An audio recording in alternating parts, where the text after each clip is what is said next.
Now let's talk about the volleyball. Include this.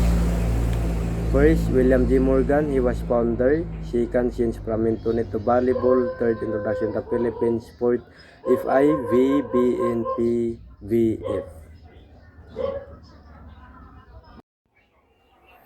First, William J. Morgan created the game in 1895. He wanted a sport that was less physical in rough compared to basketball but still provide good exercise and fun.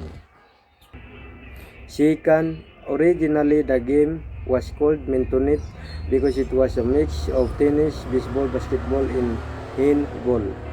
In 1896, the name was changed to volleyball after observers noticed that the main action of the game was bowling or hitting the ball back and forth over the net. Third, volleyball was brought to the Philippines in the early 90s by American teachers known as the Thomasites.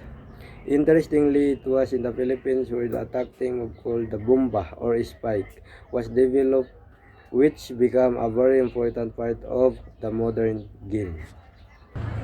Fourth, the FIVB or International Volleyball Federation was established in 1947. It is the organization that governs and manages volleyball worldwide. In the Philippines, the PVF or Philippine Volleyball Federation is the national body responsible for promoting, developing, and organizing volleyball events in the country. So that's it.